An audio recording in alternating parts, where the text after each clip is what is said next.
அன்பு கர்த்தருடைய பிள்ளையே, நீ அறிய வேண்டியது என்ன? உங்கள் பண்டிகையின் நோக்கம் என்ன? சூரியனால் விதைகள் முளைத்து அவைகள் அறுவடைக்கு தயாராகிறது. ஆகையினாலே சூரியனை வணங்கும்படி, சூரியனுக்கு நன்றி சொல்லும்படி, சூரியனுக்கு எதிராக பொங்கல் வைத்து சூரியனை வணங்குகிறார்கள். ஆனால்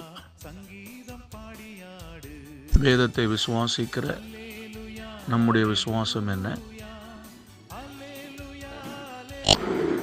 மனிதனுடைய நன்மைக்காக தேவன் சூரியனை படைத்து நமக்கு தந்திருக்கிறார்.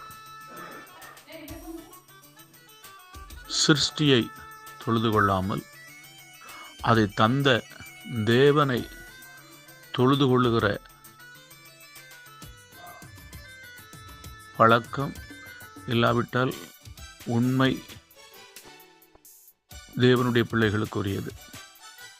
நாம் ஒருபோதும் உண்டாக்கப்பட்ட சூரியனையோ வேறு எந்த சிருஷ்டியையோ தொழுது கொள்கிறதில்லை.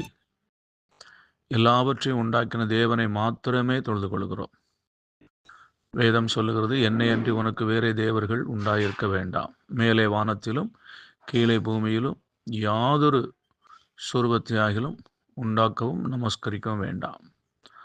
ஆகையால் பொங்கலின் நோக்கம் சூரியனை வழிபடுவது. நாம் ஜீவனுள்ள தேவனை ஆராதிக்கிறோம். கர்த்தர் உங்களை ஆசீர்வதிப்பார்.